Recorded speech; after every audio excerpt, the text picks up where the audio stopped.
Hello, hello, hello. It is Adrian, Capricorn Tigress of astrologyalookInside.com. And today I'm coming to you with the Astrology Lovers Podcast and the Perceptive Lovers Podcast. But we've got a couple of guests here. I have Angela Aurora of Cariad. We're going to talk about that. And we've got Nathan Simmonds. We've got two different people here. Cariad Spiritual. I hope I'm saying that right. And Nathan Yeah. Simmonds. Thank you guys so much for being here with me today. I am so excited to have you here. We're going to talk a little bit about your businesses and what you do and your spiritual paths and get to know our people a little bit so our people can get to know you a little bit more. So I wanted to first give you each an opportunity to just introduce yourself. We're going to start with Angela.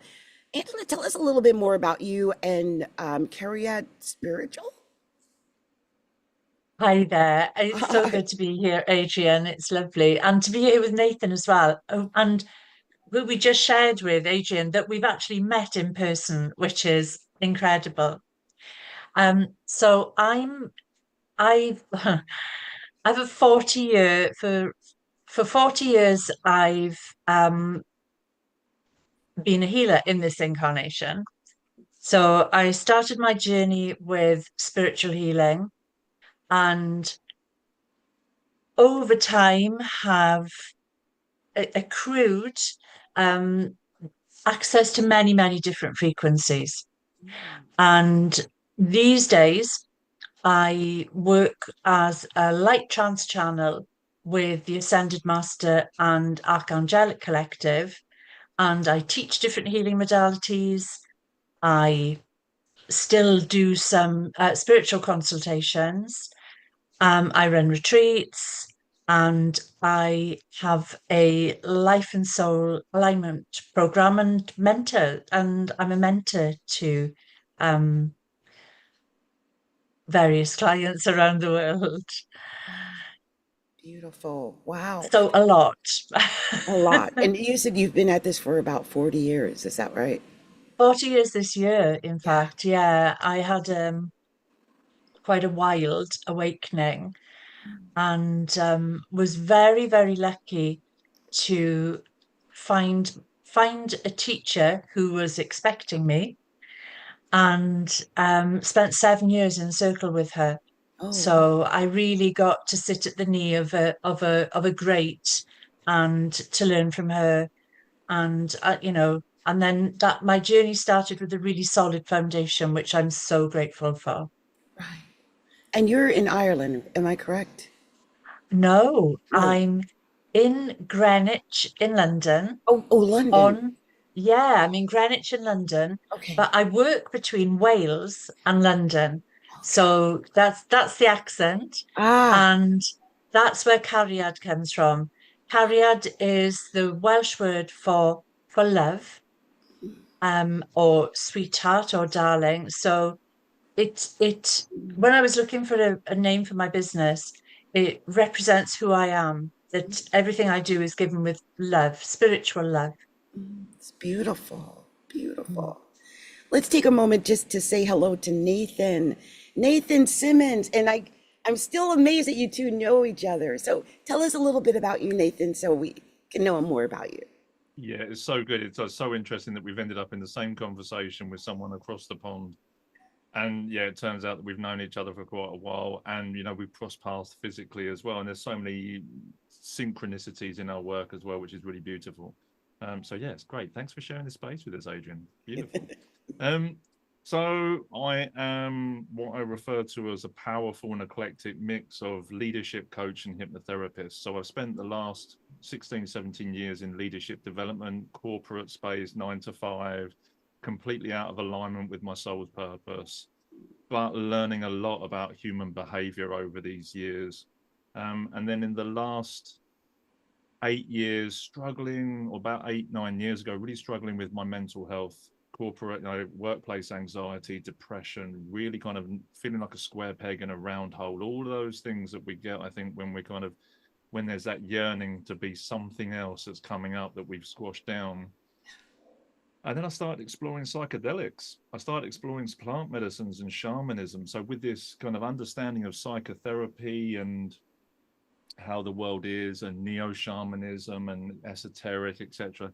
And I'd had a, pretty wild teenage years with recreational drugs, and that's, the whole story in itself. So I had a little bit of a foundation there, but then I started to explore ayahuasca and bufo and psilocybin mushrooms, and this was really interesting for me. And what I thought I was going to do was revolutionize leadership and create a new kind of dynamic of leadership by using the plant medicines to create, to heal leadership in the corporate space. So I went on my first journey, and then I found all my trauma and went, about that. And then started to work with the medicines in this way, only on myself, and kind of co-facilitating and learning about this. And then 5 years ago, qualified as a hypnotherapist. And the way that my teacher taught it or teaches it is, although he doesn't use plant medicines, he teaches it very much as a sacred medicine kind of idea. It's like, you can stop people smoking, but if you can't get them to remember that they're divine, what's the point? So there's this spiritual aspect to it. So being kind of plant medicine literate and understanding the landscape of ayahuasca and understanding the landscape of toad venom and psilocybin mushrooms, and then incorporating that in with the hypnotherapy. So I've been working one-to-one with people, self-sabotage, perfectionism, people-pleasing, procrastination, all the big P's, all the stuff, the innocuous comment a teacher might have made, all the way up to the stuff that you wouldn't want to imagine. That's kind of that's the space that I work in a lot of the time. Yeah. But then it's like weaving it in with the astrology. It's like using hypnosis on a new moon or a full moon, using the story of astrology, the collective energy, the metaphor, the play, and then weaving that into a story and taking a group of people into that subconscious space and really connecting them with that. And, it's like psychedelic storytelling. I love it. Yeah, and you can take 10, 15, 20, 50 people on the journey, and you would have 50 different experiences coming out, even though it's one story.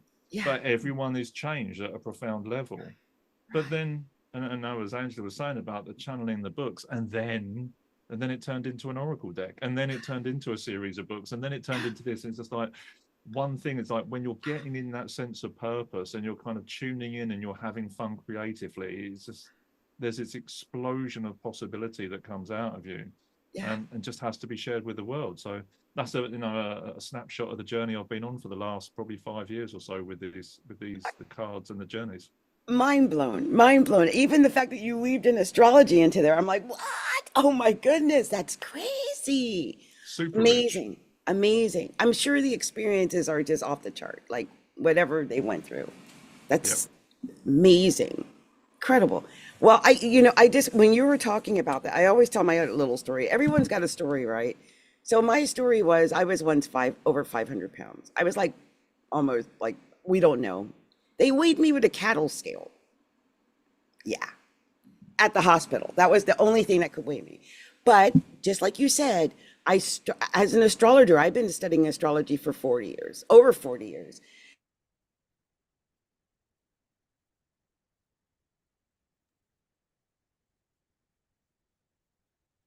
And it's legal, it's recreational here. And in 2013, I was 500 and some pounds, and I was hearing about people losing weight on marijuana.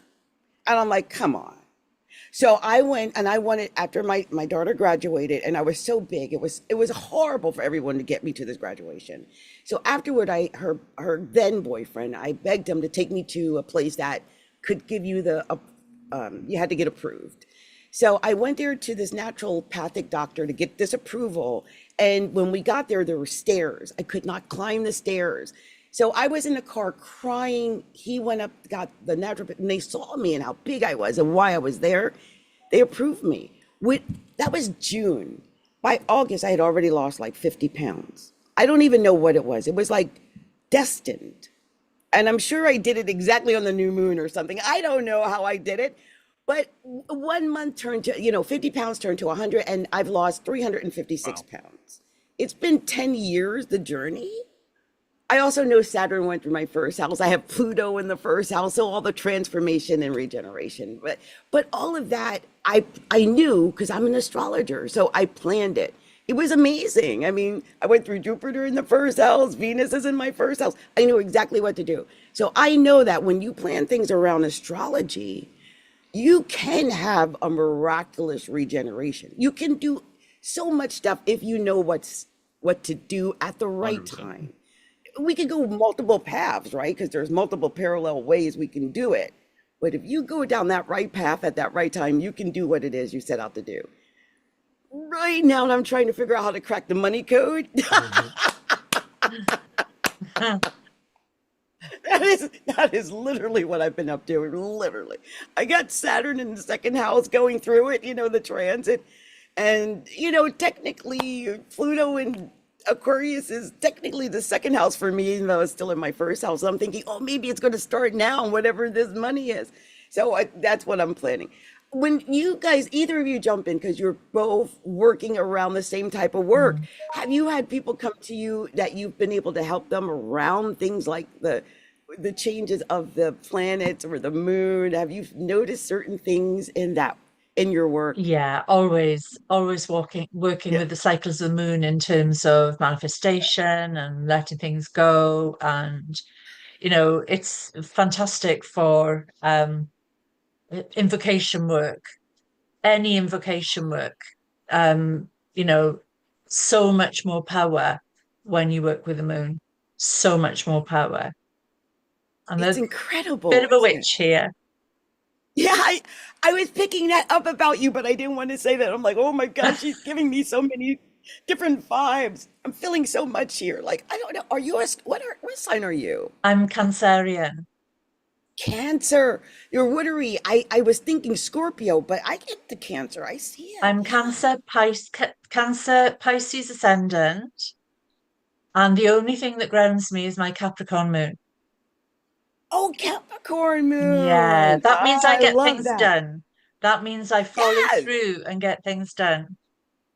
I'm a double Capricorn, so I feel that. I feel Ah, that. Yeah. Nice. Yeah. yeah, That's yeah. beautiful. Cancer, good. What And about Nate, you, Nathan? oh, Yeah, we were going to ask him what his sign was, right? So I am I'm Capricorn Sun. I'm with a Leo rising. So Capricorn, the Leo ascendant. So it's just like it is that stability, but it is how you show up, that leadership, that fire, that kind of the presence in the world.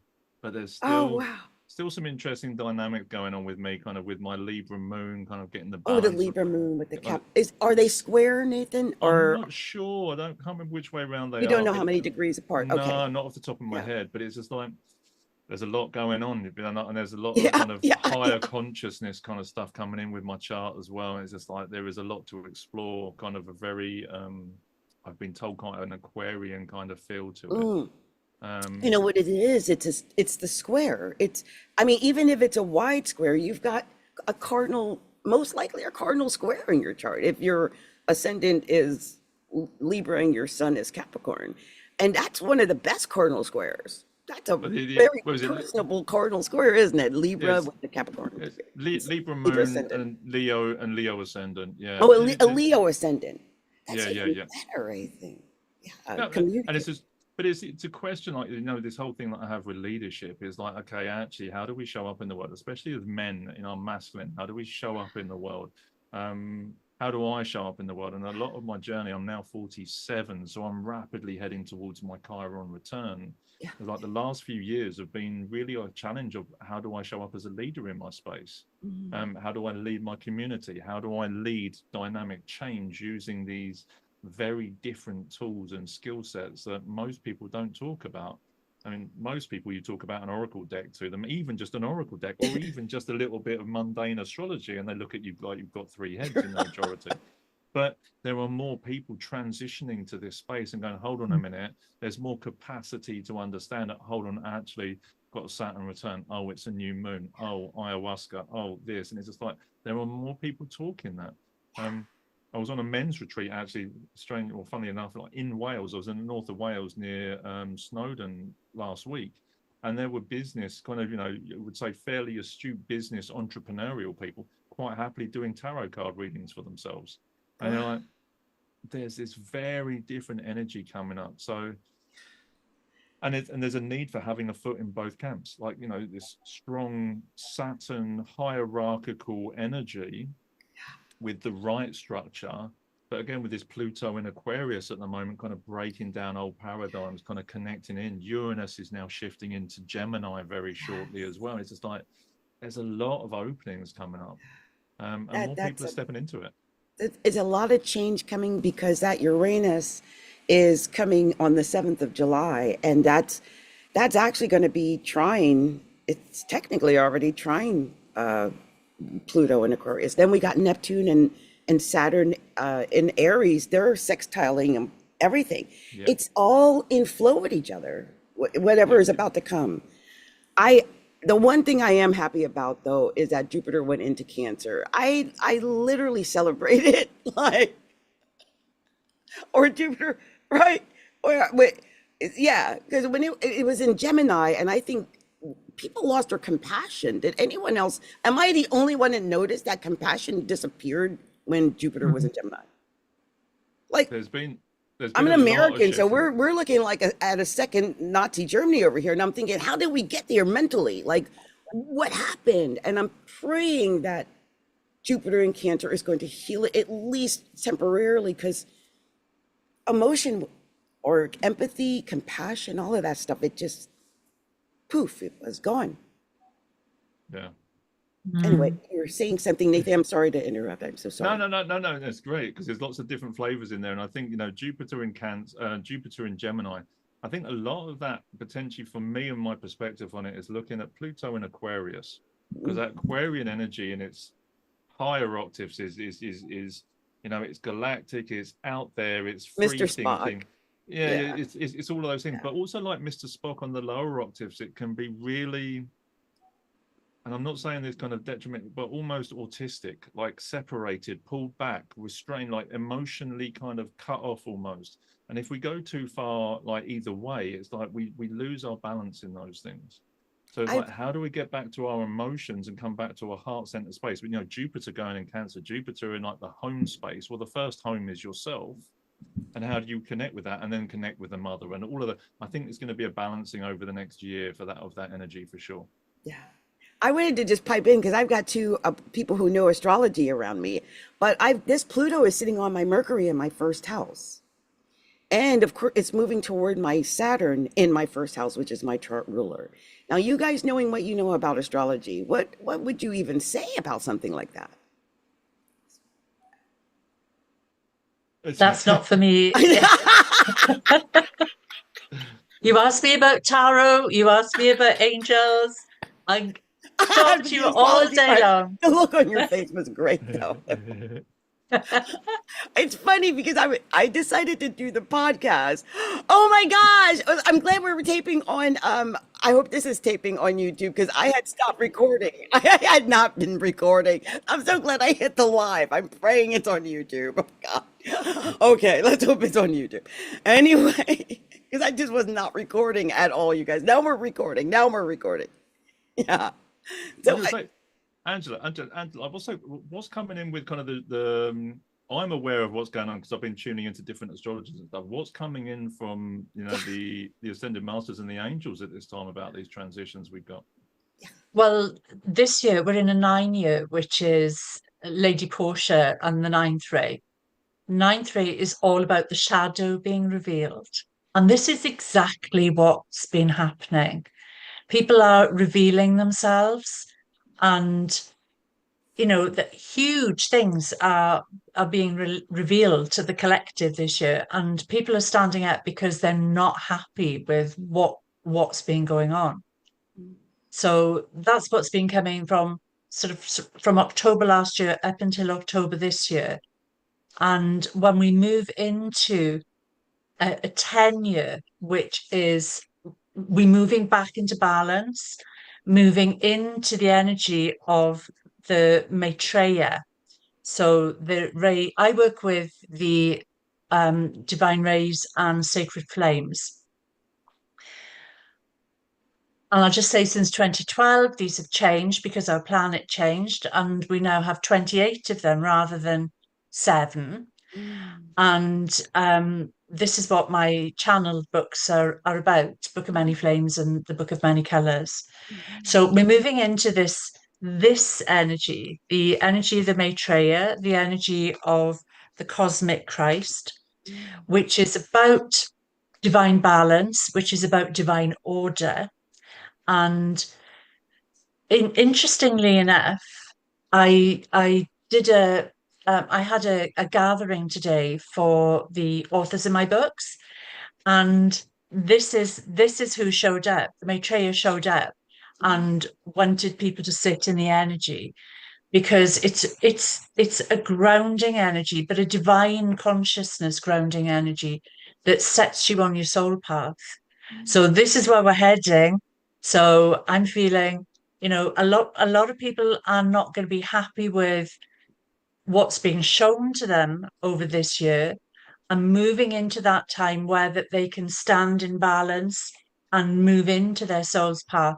It's really interesting talking about soul's paths and what we're meant to be doing. Yes, that's amazing. So this Maitreya, the 1 or the 10 year, Mm. d- does that go in alignment with like a reset or a restart type of year? It's it is about finding your balance, finding what you are meant to be doing. Hmm. It's the Genesis code. It's rebuilding, it's restarting. It's a fascinating frequency. I had a feeling it was about Absolutely. restarting. Everything is leading to this, everything. Yeah, Because of, yeah, when you see things like Neptune and Saturn just restarted. We're in Aries. So weird. It's all in alignment with each other. So, yeah, yeah. And it doesn't matter which modality you're looking at, whether it's from the astrology, whether it's from angels, when it's from numerology, etc. There's just so much pointing towards next year, and this year being cosmic changes and shifts, and then coming into next year, kind of a reset, almost a rebalancing of certain Mm. things. I know with Saturn and Neptune that are doing their dance at the moment. I think it's February next year that they both go retrograde, and then they go station direct again. And in February they go into Aries completely conjunct, like literally hand in hand, in February. And apparently, from what I've been told, this is something that hasn't happened in astrology ever. And that's huge. Like Saturn and Neptune both. Like Neptune is the dissolving of the illusion, the media, all of those sorts of things. And it's like, and then Saturn is that structure. It's that the structural kind of compounds to things. It's like, so dissolving one and creating a new structure. It's like the dream being made manifest at this point. It's just like, okay, what are we dreaming up? What are we perceiving is going to be in the world? What are we putting out there? What's that thing that we know wants to come out? And it's like Saturn's like, well, this is the new order. Like, this is it's not the new world order, it's the new cosmic order, because as we connect in with that, it's like what becomes more possible. Pluto and Aquarius, this Aquarian energy, Uranian energy, as we kind of like, what else is like these ancient wisdoms that are coming back online, this rebalancing, as you were talking about. It's like things that we know in our DNA, like in our core, in our being, the stuff that has been repressed and shut down and kind of ignored or hidden away. It's like starting to get access to that stuff. 10 years ago, if you talk quantum physics with someone, they'd look at you like you've got 5 heads. Right? But if you talk to people now about quantum physics, people get it. There's this expansion of awareness, of technology, of capability, and people aren't thinking, oh, I don't know about that. Da, da, da. People know about it. And even looking at the astrology, the expansion of astrology, the Kuiper belt objects, the asteroids, all of these things, all these different flavors that are coming in. It's no longer just your Mercury and your Venus and your Neptune and Uranus. It's like, okay, what about all these other objects that we can play with? What about all these other stories that we can bring into our awareness? And more people are tuning into it. More people are becoming aware of their psychic potential. It's there's a clarity that coming. People are starting to wake up. Like, literally, people are starting to hear what you're thinking. So it's like, if you've got mucky thinking, which I think all of us got at some point in time, but people are tuning into it. It's just like, hold on, I've got some work to do. We've got clear house here, because people are starting to hear what you're thinking, and that's becoming normal. So much potential coming online. It's weird when I looked out for guests, I literally said the word woo woo because I know that there are some of us who are exploring all types of potentialities because they exist. And there's so many stories of things that are going on across the world, and it is universal. I swear I have yet to have an American guest, and I'm in America. So all my guests are from all over the world, which is so exciting because it's not just one type either. It's all these different spiritual type of entrepreneurial businesses and things that people are doing all over the world. It is because there is some new expansion, there's a change, a growth. I don't know what we're culminating to. I think this is the culmination year, 9 year, right? Culmination year. Hmm. And then Hmm. next year is the reset. And I think the reset is beginning, but I don't know exactly what it's leading to. I just have a feeling it's going to be something insanely good. I hope. I'm always looking at things in a positive way, but I wanted to do something positive. I wanted to ask you a question, Angela. Tell me a little bit more about because your spiritual books are best-selling spiritual healing and holistic wellness books. Tell us a little bit about them. Okay, so I think I lose count. I think I'm on 12 books Wow. at the moment. The the ones that you can see behind me are the ones I'm most proud of. So the channel books are the Book of Many Flames and the Book of Many Colors are about the divine rays and sacred flames and how we can use these for personal transformation to find out what our soul's path is and to channel the frequencies, to channel the flames for healing. Um, this year, I collaborated with a wonderful friend of mine from Florida. There are incredible practitioners over in the States, and Savante and I merged our work. She's the food oracle. Mm. So we've written, this book was 3 years coming, about working with the angelic frequencies, intuitive food therapy, and the quantum field. Mm. And this, I don't have a copy of it next to me. It's a slender little book. It's a really slender book, but it is absolutely packed with information and lots of different ways that you can achieve up leveling the vibration of the food that you eat and all that you eat. And my Oracle series was so I hasten to add that these books were all the idea of Saint Germain, who's one of my guides, who is a hard taskmaster and who keeps giving me things to do. And I just gave up saying no and stopped arguing and got on with it. But the Oracle book series, I started with the Energy Healers Oracle because he was really keen that people understand the difference between different energy healing frequencies, that it's not that there isn't just spiritual healing and Reiki, and there are hundreds of frequencies and they're all so different. And they're different people require different frequencies at different times depending on what needs to be achieved. And I'm super, super proud that the volume one of the Energy Healers Oracle, I still can't get over this when I talk about it. It was named number 21 of the top 100 best healing books of all time Oh by my Book gosh. Authority. We're Wow. on a list with people like Barbara Brennan, Deepak Chopra, with Alberto Violdo. I What? mean, oh my God, I was Oh kind my of gosh. blown away. That's amazing. I feel Yeah, yeah, honored. I know. And this year we've got two more coming out. So the Magdalene Oracle, Awakening the Power of the Rose. And then that's coming out on the Feast of the Magdalene in July.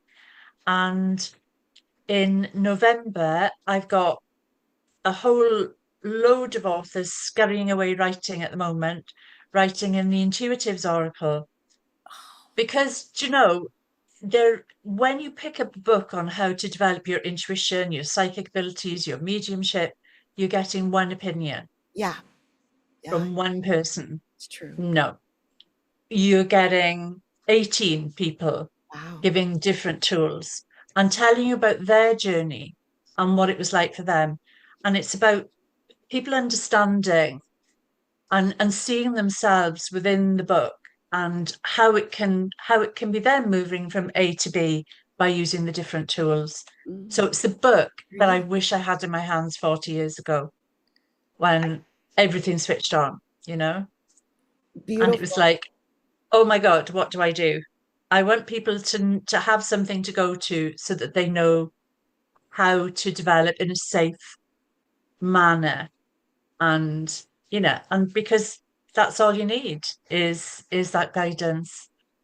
It's beautiful, beautiful. And I was just looking over what you had shared with us, and I just wanted to take a moment to do that because you're a lot more amazing than I thought you were, Angela. You are the practical mystic, an internationally renowned, divinely guided channel for the Ascended Master and angelic collectives and priestess of the Rose. Angela is a master healer, teacher, and channel of multiple modalities, clairvoyant, a collaborative book midwife, and author of the Oracle Deck Creatrix, retreat leader, mentor, and life and soul alignment coach.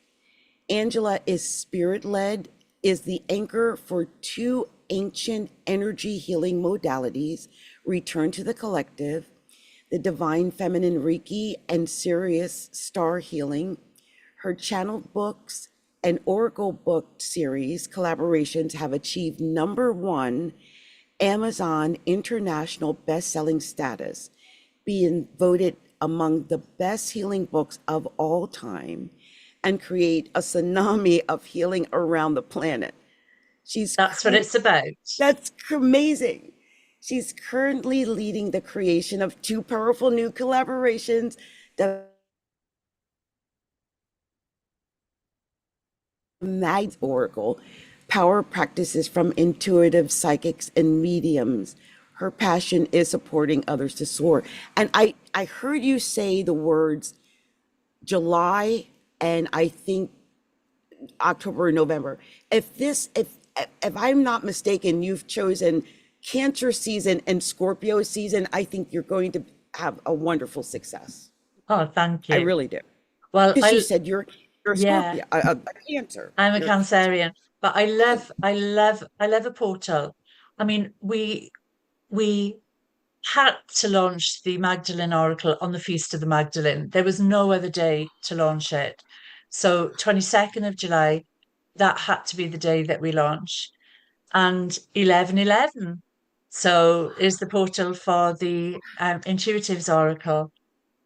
Wow. Now you said the 22nd of July is the day of the Magdalene? It's Or the Feast of the Magdalene, yes.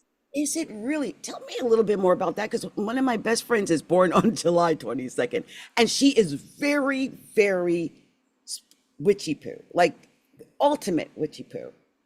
Okay. Just- So the Feast of the Magdalene is the day that the Roman Church decided to devote to the worship of Saint Mary Magdalene. So the feast days are chosen by the patriarchy. So there's no other way for it. But having said that, there has to be a reason for them to choose that date. So, I am guessing that they are divinely guided. But do you want to talk about Mary Magdalene? Is that what you wanted me to Oh talk no, I about? just was not aware that July 22nd was that pretty much a holy day in a way, or Well, a special day. yeah. We miss the point with a lot of these feast days. So the feast day of St. Valentine is 14th of February. You know, the feast day in Wales, we celebrate the feast day of our patron saint, Saint David, on the 1st of March. And everybody gets dressed up and sings songs and, you know, really embodies the culture. The children, it's absolutely amazing to see it. So, yeah, feast days are really important, particularly in Roman Catholic countries. If you visited any Roman Catholic country on feast days, they're incredible celebrations to be part of. But the Magdalene feast day is celebrated in, you know, by all the mystery schools, and there is always a huge celebration in Glastonbury in the UK, which is one of the power places of the Magdalene. It's the heart chakra of the world, but also a space where the Magdalene frequency is embodied, very much a space of a place of the goddess. Oh, wow. That's amazing. I love that. That's incredible. You've been involved in a lot of amazing things. I can tell just by talking to you and listening to you that you've been involved in quite a number of things. I want to just give Nathan just a little bit of time. He's been so patient as we've been talking, because I could go on and on. I want to just go on about your Oracle deck. Oh my gosh, I think I want to get some myself. But Nathan, I just wanted to just tell a little bit about him. He is a powerful mix of trauma-informed Nathan Simmonds, powerful mix of trauma-informed hypnotherapist and leadership coach. He weaves together neo-shamanic storytelling, the esoteric astrology, and deep dynamic meditation experiences to help people connect more deeply with themselves. And he's had 16 years working in leadership development, both as a coach and a trainer, and 5 years working as a hypnotherapist, both a 121 in group settings, a one-to-one and in group settings. Works predominantly, but not exclusively, with men, and has facilitated men's spaces at Men's Expedition, Medicine Festival, Wisdom on Wellness, along with guided hypnotic meditations every new and full moon. He's an accomplished author as well as a creator of his own oracle deck, Spirit Medicine, a truly powerful spiritual toolkit like no other in your pocket. So Nathan, it is so great. I feel like I didn't want to miss out on your greatness. I wanted to make sure people got to talk to you. Tell us a little bit more about all this stuff that you're doing. I know you touched on it earlier, but I love the fact that you've weaved this in with leadership and coaching and astrology. Yep. Tell us a little bit more about what you're doing. Thank you. So, I started on kind of the spiritual journey when I was younger. I used to see things. My mother was always kind of involved with supernatural experiences, but I kind of really turned my back on that and really kind of switched it off as best I could to kind of fit in with the world. So went on this very Capricorn dynamic of life, I think. So when people talk to me about connecting with angels and stuff, it's just, there's a part of me doesn't get it. You know, I get it from seeing, kind of going extra dimensional with psychedelics, etc. But I don't necessarily tune into the angelic. And it's not that I don't believe it's there. It's just that's not my frame of reference at this point in the journey. So it's beautiful to hear people channeling and bringing this stuff in and kind of exploring this and creating these different modalities. Because what I feel is that there's a need for both. Right? We are spiritual beings having a human experience. And also at the same time, our human experience is also informing our spiritual journey as well. It's like we wouldn't be doing this if there was nothing in it for us. You know, it's like the phrase I heard recently, and I'm not a biblical person, is God learns through relationships. So it's like, how do we come to this place? And when we're in relationship with other people, it's like we start to learn things about forgiveness and compassion and, you know, the interesting dynamics that are going on in the world. But we need that duality in order to really comprehend the importance of it. So the work that I'm doing is bringing that structured physical experience to kind of create that balance. Like, here are leadership frameworks, here's the psychotherapy frameworks, here's the right questions to ask at the right time, you know, practical, pragmatic tools that anybody can use at any time in order to get clarity. Because most of the problems that we've got in this day and age is because we've experienced trauma and we're in denial and we're just holding on to stuff and not processing it, but also because we've never been taught the right words to use. So when we get into victim consciousness, whatever your frame of reference is to that, is we start working in statements, we stop working in questions. And if we do ask questions, it's just questions that keep us stuck in a moment. So we just keep, literally, we're walking backwards in a circle with our eyes closed and then wondering why we keep ending up in the same places. So when you've got these practical tools, these practical approaches and lenses, it makes it easier for you to navigate the physical. But then the other part of it is like, well, we're spiritual beings. How do we tap into that? How do we make that even more accessible for the lay person in, you know, floating speech marks, right?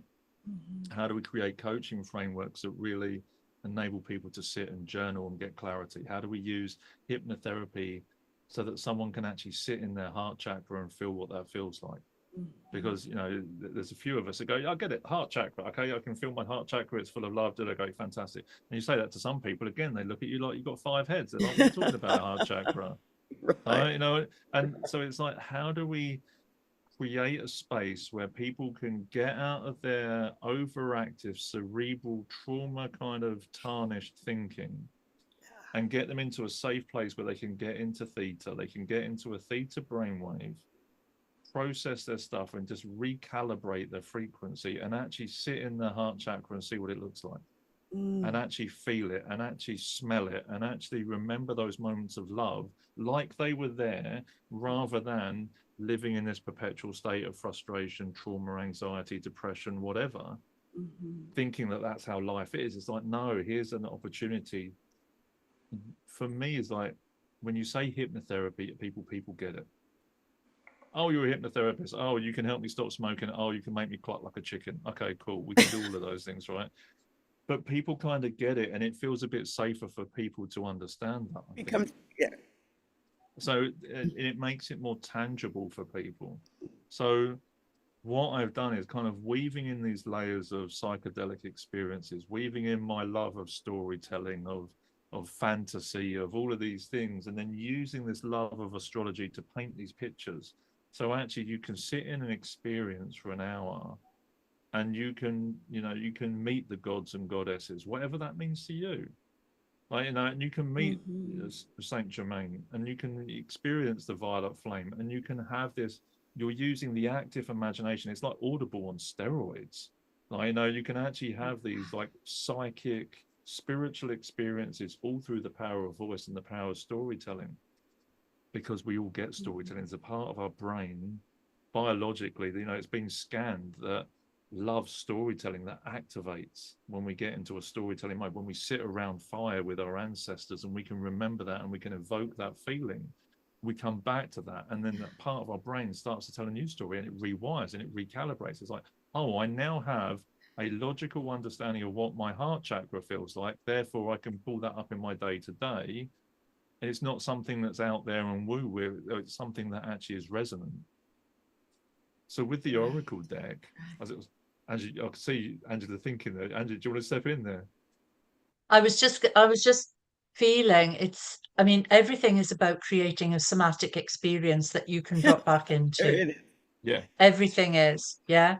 So working with, but in the same way as I work with the energy frequencies, so that people can then drop back in just by visualizing the symbols and working with the symbols.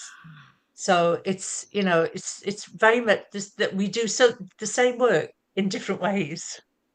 It is 100%. amazing. And it's about helping people connect in with that. It's like, what frame of reference can I create? Because my frame of reference right now as a normal human being and this 3D landscape is basically my mum shouting at me for not being good enough when I was a kid. Oh, I failed this. Oh, I lost a job. Oh, you know, whatever level of trauma there is in your life. And there is no big or small trauma. There is just trauma, and your trauma is relative to you. And we're all carrying it in some way, shape, or form. That's my frame of reference, and that's my symbol that I anchor to. Brilliant. Well, what sort of life are you going to live if that's the symbol that you're anchoring to? Because but you don't know any better. It's not from a place of judgment or guilt. It's you don't know any better because that's how life has always been, and that's how the universe has shown up for you. And when you create these experiences, like Angela was saying, it's like you're giving people a different frame of reference, a different symbol, a different anchor, a different reference point, that now your logical brain, your left part of your brain is going, I now know what that feels like. So it can't kind of trip you up and keep getting you in the same relationship with a different person and keep you, going around in a circle and doing all those things. So I've got a different frame of reference. I know what it means to have this spiritual sensation. I know what my root chakra feels safe. I now know what my root chakra feels like, and it feels safe. Okay, cool. I now know what this feels like. I now know what it means to speak to the spirit of the eagle and get the 100-foot perspective, because I can draw on this metaphor.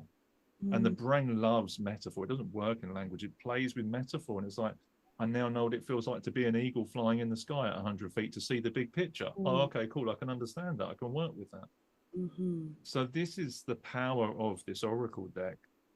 The one that I've created is giving it those practical, pragmatic coaching questions. And creating a coaching framework that sits inside of it that anybody can pick up. Anyone starting a tarot, an intuitive journey, doesn't know, like, is in that practical, physical kind of Saturnian kind of state, can literally pick this deck up, pull 4 cards, take 4 questions, and create a coaching pathway for them or for a client. Lickety split. Oh, wow. And that's kind of where it is. But then it becomes the foundation. I use it for hybrid readings. So I then use tarot over the top of it. So I pull 4 cards to get my key questions and my key dynamics, and then use tarot cards to expand the story to get more clarity. So it's like whatever level of journey you're on, wherever you are in your intuitive spiritual awakening, it's like this deck kind of just slips in there. It like builds you up from the foundations and just gets bigger and bigger at every point. It's amazing. Thank you. And the other part that is like, that kind of really tunes in for people when I talk about it is each card. So there's 64 cards. Each card comes with 4 questions: east, south, west, and north. So it's just tuning into these experiences I've had. Spirit medicine wheel work, which I've kind of experienced and been coached through, and then using leadership coaching. So each card has these 4 questions. East, what am I letting go of? South, what's the lesson to learn? And then west, what is the action to take? And north is, what is the gift? So each card has a different question for each of the energies of the card. So you can pull 1 card and ask 4 questions, and that's great. You can work on that for a day or week or whatever. Or you pull 4 cards and you take the question from that card for that location. And all of a sudden, 256 questions becomes 1.7 million different coaching pathways. Wow. And I'm like, I didn't plan that. Like, and so you talk about channeling and a kind of divine intervention. It's like, okay, cool. Someone else had a different plan here. It's like, I just plucked the idea out of the ether, and it was like, Nathan, here's your idea. And it's just like, bam. And people looking at it, it's just like, you are not going to get through 1.7 million coaching pathways in this lifetime, my friend. It's just like, this is the spiritual toolkit in your pocket. So as practical as it is, I know someone's got another idea for me and what's going on in the world. Oh, definitely. As a person who is a coach and an astrologer, I definitely want to pick up some of those cards. We definitely got to get the links to both of you. We got to get the links to your products so I can share them with our viewers. Yes, That's please. amazing. I just want to ask you one other question. I could not help but pick up when I was reading that you work specifically with men. I've had women who come on who have worked specifically with women. Do you find that men need a certain type of person to work with in order to get into this space? Yeah, so this is interesting. What Angela was talking about with Mary Magdalene, etc. I've been working with the Temple of the Rose here down in southeast of England, and with a few people, understanding and being initiated partially into that kind of experience. Once upon a time, from now what I understand, it's very obvious where women go through that initiation phase, when you have your first bleed, your menarche, etc., and also at 21 when you come back as that kind of more spiritual aspect kind of come online as you're stepping through those phases. For men, it's a little bit more vague almost. Now, from what I've been led to believe, it was actually the women that would initiate the men. So the men would go away with men at a certain point, and this is kind of talking 2, 3, 4,000 years ago. Men would go away at a certain point with other men, or the boys would go away and they would start to initiate the men as a man. But when they came back to the tribe, it would then be the women that would initiate the men back into the tribal spaces, the communities, helping them to understand that dynamic.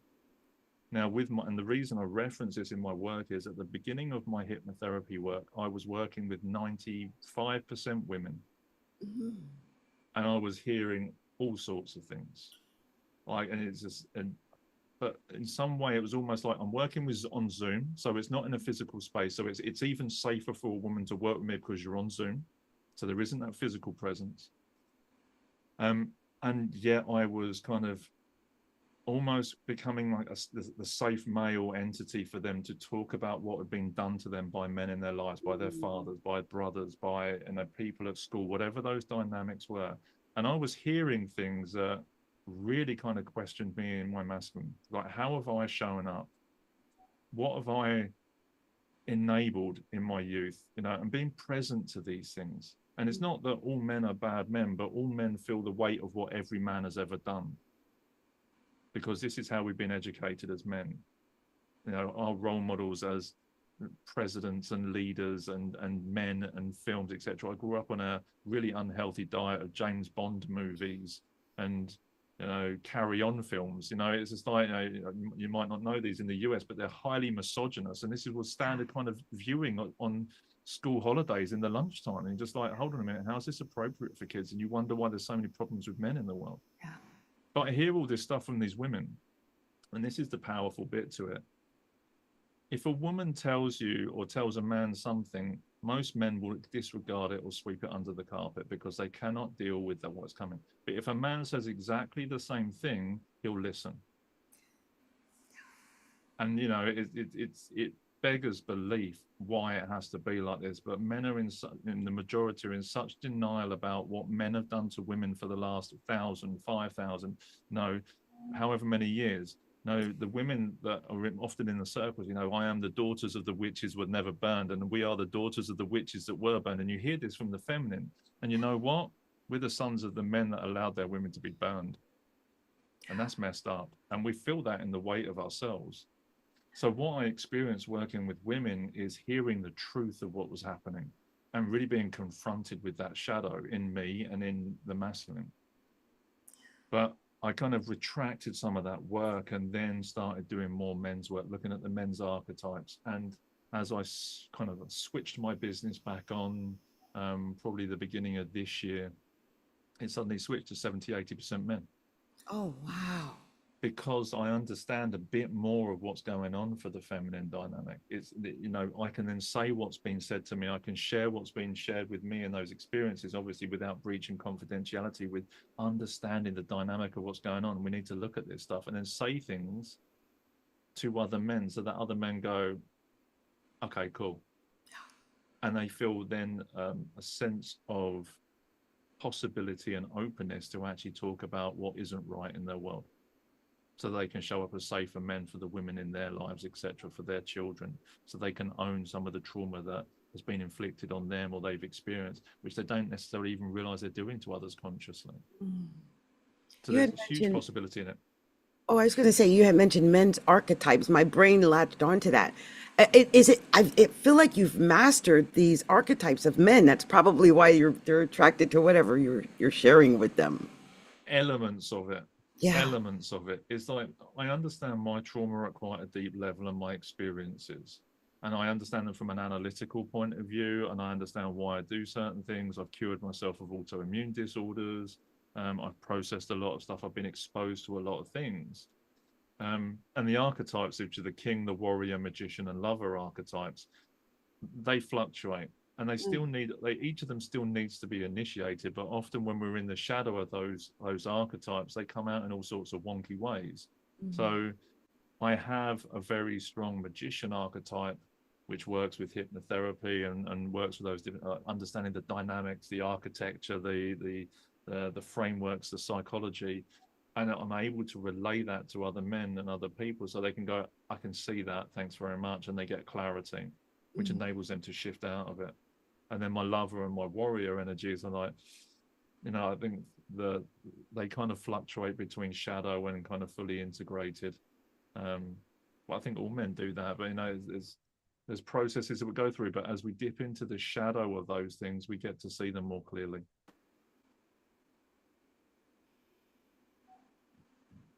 So yeah, it's a healthy dance, but it comes and goes. But I think that's part of the journey. Is like, hold on a minute, I've just said something and that's incongruent with who I am. You know, like I said earlier, I think there's going to be a point where we clean up what's going on in the back of the house. Yeah. So it makes it easier for the things that come out of our mouths all of the time to be way more congruent, way more conscious, and the guilt or the shame or the worry about money or the limited belief or whatever, all that stuff kind of dissolves away. But as men, even reducing the gap between, hold on a minute, I've just done or said something that's incongruent with how I want to show up in the world.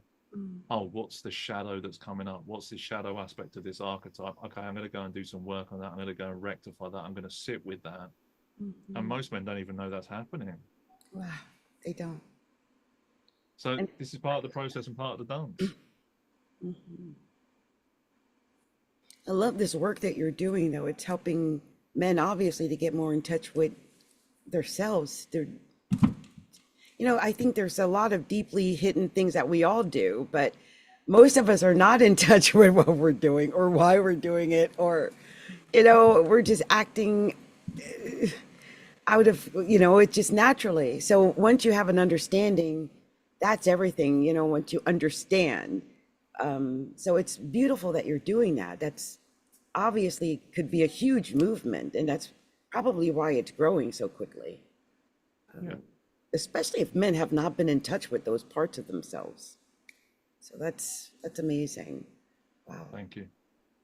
So I want to give Angela an opportunity to say anything before we go, because we've been at this already for over an hour, which it's so easy to talk when it's, especially with both of you, and you're both from around the same area. It's just been really easy to talk with you both. Is there anything you wanted to tell people about your Oracle cards and things that you're doing?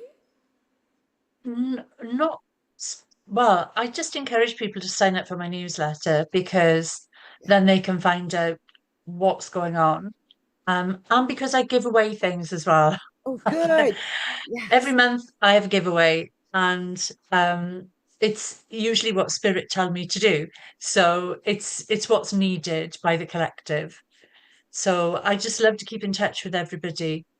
But just I if people are interested in learning about different healing modalities, the Energy Healers Oracle is a great place to start, because you've got over 40 different modalities, people working with dolphins and whales, understanding about channels of light language, because that's really misunderstood. A few of us authors have talked about how we channeled different healing modalities from the ancient wisdom. So, and they're really interesting stories, but the most wonderful thing about the way the books work is, as well as understanding about the modalities, you get a tool to work with that modality. So if you wanted to work with human design, you're given a tool and an understanding of it. If you want to work with the dolphins, there's a meditation to work with the dolphins. If you want to work with family constellation therapy, I've got a lovely author who has given an incredible tool. It's really simple. Wow.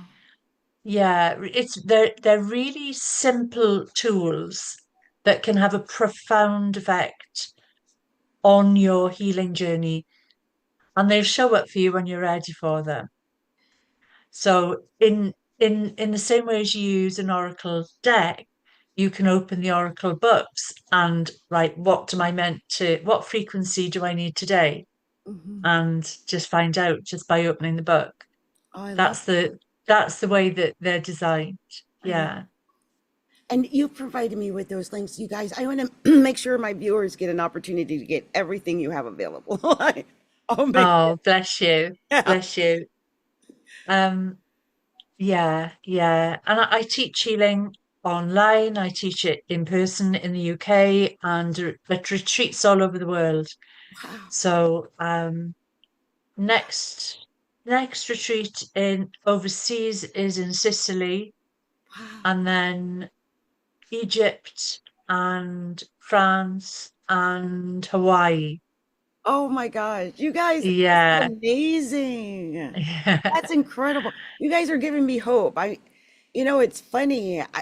I'm honored actually to be with both of you today, just so that you know that. And I'm like in my little small little bubble here in Seattle, seeing this little small little bubble, what can be done. And my heart is full right now because I'm seeing both of you are doing massive things with your work in your own spaces, but it just shows what can be done in the spiritual realm of what we're doing. This message is obviously a message people want to hear. And I think what's come through from the conversations with both myself and Nathan is that we both work really practically. Yeah. We're all about giving people the tools, all about giving people, empowering them to make those changes for themselves, and being the catalysts for people's healing journey. Yeah. Beautiful, beautiful. Thank you so much, Angela, for being here with me today. And thank you also, Pleasure. Nathan, so much for being here. It's amazing. I had a Capricorn and a Cancer in mine today. And I am a double Capricorn. So it is, and my what is it? Something is in Cancer. So it all felt like it just flowed so quickly. So thank you both so much for this. And I will definitely make sure I get copies of this to both of you. Do you have any questions or anything for anyone before we say goodbye to everybody? I'm going to drop one thing in. I'm just going to kind of take 30 seconds. The Oracle deck is going to take my Oracle deck, the one I've done last year. It was super successful on Kickstarter. It's starting again. I'm doing a second round on crowdfunding on the 24th of July, coming up soon. Okay. It's already on Kickstarter, ready to go. So I'm doing a second round of funding. So if people want to tune in, people want to pledge, even if people just want to follow and just help me kind of boost the algorithms on Kickstarter, that would be amazing. And we'll share the link in the show notes. Yes. That people can find out more about the Oracle deck there. And if they wish to kind of get involved, that would be also amazing. Definitely, Nathan, make sure it's in the chat so I have it, so I can share that for sure. I want to make sure people get everything you guys are doing over the summer. Because I'm not sure, I'm going to break these up into little clips. So I'll be promoting you guys all summer. Just amazing. Yeah. Bless So you. grateful. And hopefully I'll be hiding in Angela's suitcase when she goes to Hawaii. Yeah. I love it. I love it. Thank you guys so much. This has been awesome. And blessings to you both. I will thank you, Nathan. I just saw I got the link. And you guys message me offline if there's any questions. Now, there's one thing I always do whenever I have my guests, and you guys will have to put up with it. I had a little song when we first came on, but we're gonna dance off. Let's see if this says let's party. Let's hope this is a good song. Okay, let's see what we got here. Let's see. I don't know this song yet, but let's see what we got. Let's see.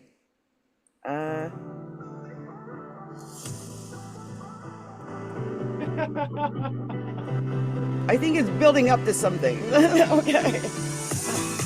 Okay.